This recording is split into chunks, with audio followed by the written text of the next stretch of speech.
Саламатсыздарбы, Сокол Медиа YouTube каналынын көрөрмандары, сиздерди акыркы убакыттарга алынган жаңылыктар менен тааныштырабыз. Каналга катталып, пикир калтырганды унутпаңыздар. Өлкө башчысынын тапшырмасына ылайык, бул жылы атайын техника сатып алууга 2,5 миллиард сом бөлүндү. Бул тууралуу президенттин Нарын облусунда өкүлчүлүгүндө өзгөчө кырдаалдарды алдын алуу жана жоюу боюнча жыйынында министрлер кабинетинин төрагасы Акылбек Жапаров билдирди. Ал белгилегендей, жаңы техникалар Нарын облусунун түзүмдүк бөлүмдөрүнө дагы бөлүнөт. Эскерте кетсек, кар көчкү түшүүсүнө байланыштуу 17 февралдан тартып Нарын облусуна өзгөчө кырдаал режими киргизилген.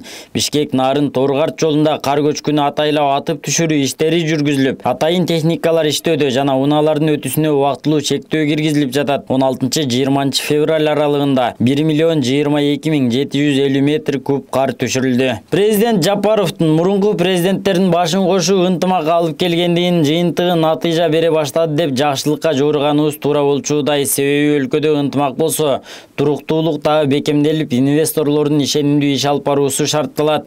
Бишкек шаарына ири 5 жылдыздуу мейманкана салуу ниети менен инвесторлор келишти. Өзүңүздөр билгендей, инвесторлор үчүн эң негизги факторлордун бири бул өлкөдөгү туруктуулук. Алдыдагы март айында мамлекет башчысы 5 жылдыздуу мейманкананын курулушун баштоо үчүн мезгил кутучасын салып, пайдубалын түптөөсү мерчемделүүдө. Учурдан пайдаланып, дүйнөлүк брендтеги 5 жылдыздуу мейманканалардын ээлерине, ири ишкерлерге кайрылам. Келип Кыргызстанга 5 жылдыздуу мейманканаларды салыла. Мамлекет жерди бекер берет. Бажа алымдарынан жеңилдиктер берилет.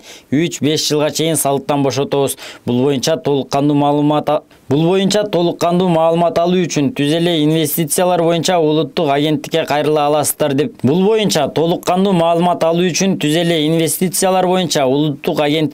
аласыздар деп. Жазган президенттин басма сөз катчысы Эрбол Султанбаев Facebook'тагы баракчасына.